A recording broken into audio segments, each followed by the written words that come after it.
Immerse yourself in the profound insights offered by Father Chuck Belmonte as he delves into daily reflections on various gospel passages from the Bible. October 19th, Saturday. How should I read the Gospel? Love stems from knowledge, from a personal, trusting relationship. Thus, we need to be familiar with Jesus' life. By meditating on the Gospel, we learn to fall in love with Him. We see that Jesus is human and has a heart like ours.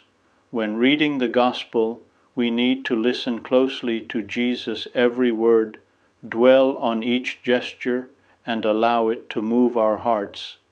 I would like you to close your earthly eyes and contemplate Christ's life as in a film, and take part in his life with the apostles and the holy women, even closer to Jesus than St. John. If not, it's not good enough. Our zeal to know Christ better each day should spring from our love for him. Christian life consists of falling in love with Christ and becoming identified with him. Jesus has lived among us and does so still.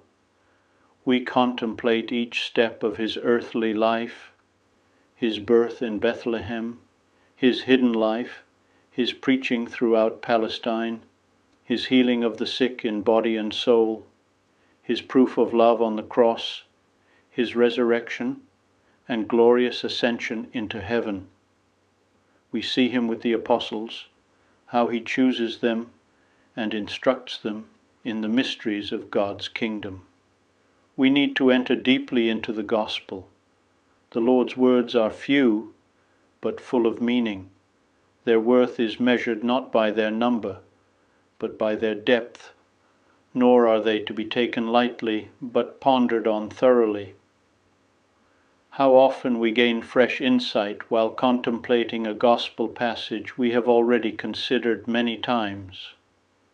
Our reading of the gospel should be marked by an eagerness to learn and to improve, and so influence our whole day.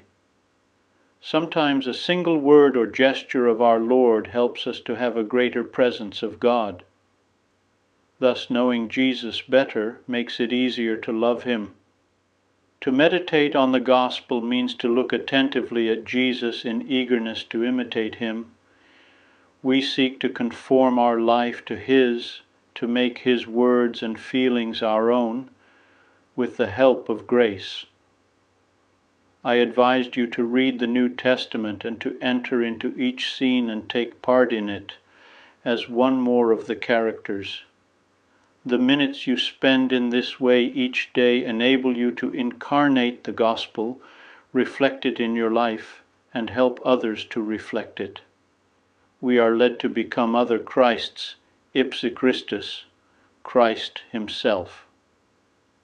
But we need to use all our faculties in the struggle to attain this identification. As St. John Chrysostom says, Christ has given you the power to be like him according to your strength. Don't be frightened to hear this. What should frighten you is not to be like him. We must love what Christ loves and reject what he rejects, reproducing his life in our own.